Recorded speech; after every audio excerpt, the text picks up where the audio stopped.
presenting by Deep Music। नमस्कार दोस्तों,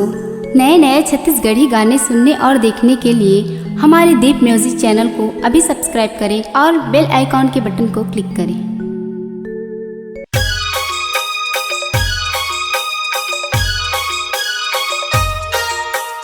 DJ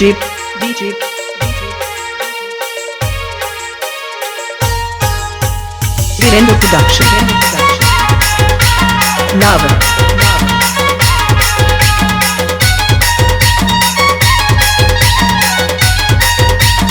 Virendra Production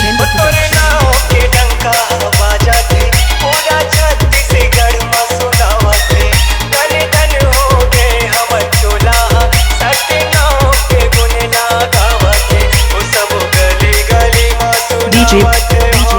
Virendra Production Lava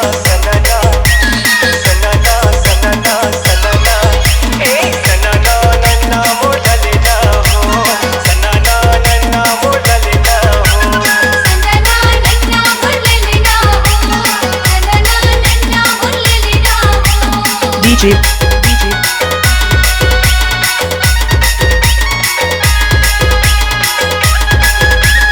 Virendra Production Lava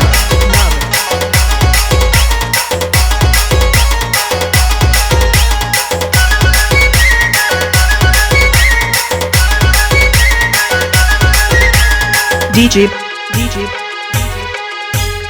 Virendra Production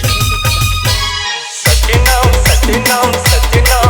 गली गली सुना है गुरु के घस के महिमा दुनिया भर गाए। सतनाम गली गली सुना है DJ गुरु के घस के Virendra Production महिमा दुनिया भर गाए। Lava खड़वा बंडा सेला से कड़ में बसे गुरु घासे दर्शन बर सब जावते गाँव शहर ले नर गाए सबके बिगड़े का मोला DJ बनाते वो Virendra Production सनना सनना सनना सनना सनना सनना ए सनना नन्ना वो डलना हो सनना नन्ना वो डलना हो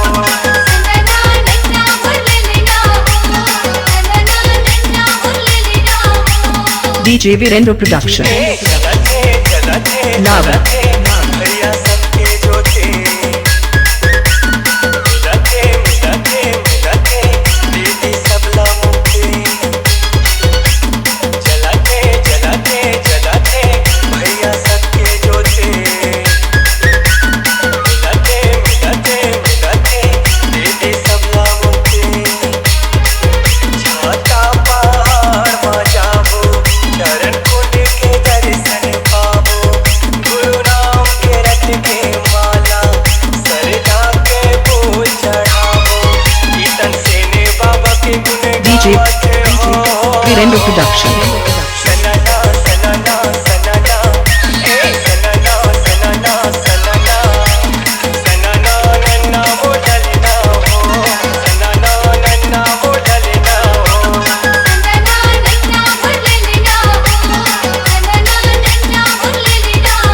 तोरे नाव के डंका बजाते पूरा छत्तीसगढ़ में सुनावते धन धन हो गए हम चोला